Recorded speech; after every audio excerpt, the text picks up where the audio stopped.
unable to run, unable to stop the run. We're in week 6, and Detroit is off to an 0-5 start. Hey, everybody, Scott Spreitzer along with Matt Holt, VP of Business Development with CG Technologies. And Matt, I go all the way back to week 1 when the Lions were up 21-3 in San Diego.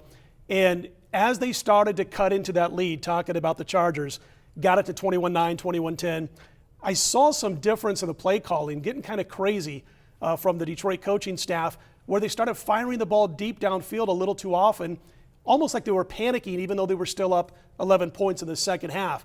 Really threw the team off its rhythm. Didn't see this coming 5 weeks later being 0-5.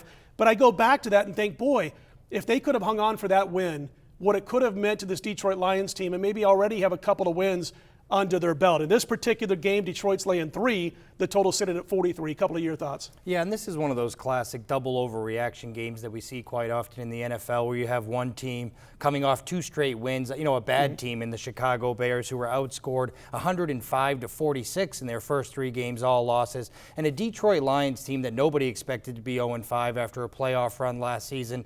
This Detroit Lions team was only down 2 to Denver late in that game when a penalty took away a missed field goal for Denver, created a made field goal instead, whereas if Detroit would have got that ball, who knows, maybe they go down and beat Denver at home. Like you said, they've had opportunities to win games thus far, and they have sort of an anomaly happening. When you look at the Chicago Bears, they're 27th in the league in passing, 28th in scoring. That makes sense in a passing league. The Detroit Lions are 9th in passing at over 272 yards per game, yet they're 30th in the league in points per game, which means they're either turning the football over or not finishing drives. And turnovers is one of those things in the NFL that tends to balance out. I think Detroit starts to finish some drives, and it probably starts here against a familiar foe in the NFC North. It's at the point now where, like, DetroitNews.com, for instance, is already saying things like, they're almost covering the fact that maybe there's some factions now in the locker room, those who are still with Jim Caldwell, those who are now against him. Same goes with Stafford. Something I saw a few weeks ago, I think it was week 3, game 3, Stafford got hit late out of bounds. And one player came to his defense on the Detroit sideline, and it was a rookie. That was it, one player.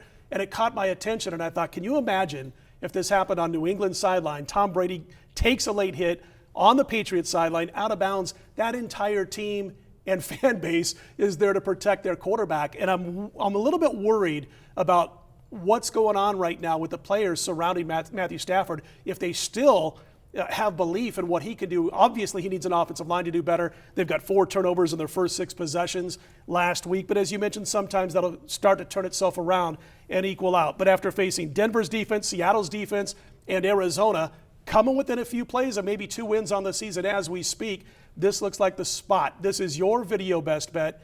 Give us your thoughts. Make it official, the matchup between the Bears and the Lions. Yeah, I think winning solves a lot of these locker room issues that we talk about in football, and we always, all the players get frustrated. The defensive players for the Detroit Lions who played really hard and kept them in a lot of games, they get frustrated. I think winning cures a lot of things, and this is a perfect spot. This Chicago Bears team proved in their first 3 games that they're not very good. A miracle win against Oakland, and then another one last week where they're down 17-6. Jamal Charles goes out for Kansas City. You see the deflation for the Chiefs, and the Bears sneak out another win. I'm not sold on the Chicago Bears team whatsoever in any way. I still have them down near the bottom of my power rankings, and the Detroit Lions are just too loaded, and that 9th-ranked passing offense is going to start to equate to points at some point. I think it's this week at home against the Chicago Bears. Yeah, last week was a tough spot for them when you consider what happened coming off the Monday night short Absolutely. week. Yeah. With Calvin Johnson's fumble, the controversial call in the end zone, that was tough. But I think you're right. I think it's Detroit or nothing in this particular game when you're looking at the side.